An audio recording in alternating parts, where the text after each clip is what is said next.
Now, tonight we honor Reverend Dr. Martin Luther King. And we all have our favorite sayings. We all claim his prowess. We all now sit back. I was 7 years old in 1957.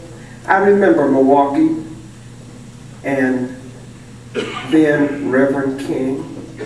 And I remember ministers in this town who couldn't find themselves enough energy to allow him to come to this town. His rhetoric was too radical, and he was too young.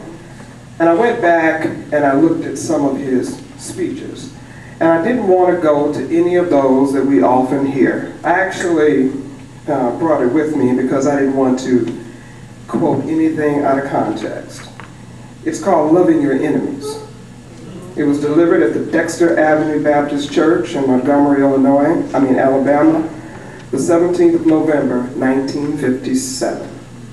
So these are his words. He's talking to his brother. And he goes like this. He was driving his car. And for some reason, the drivers were very discourteous that night. They didn't dim their lights. Hardly any driver had passed by, dimmed his lights. And I remember very vividly my brother A.D.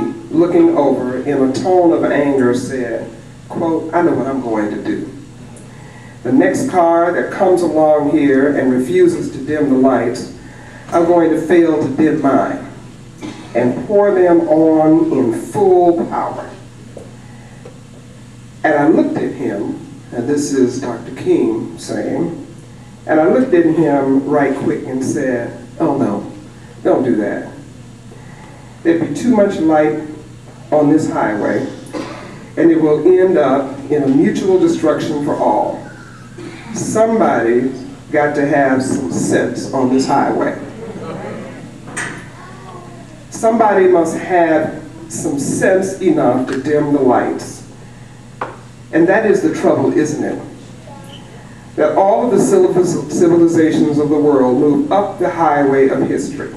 So many civilizations having looked at other civilizations that refused to dim the lights. And they decided to refuse to dim theirs. I think that in itself is a definition of conscience. That someone had the mind to say, don't do that.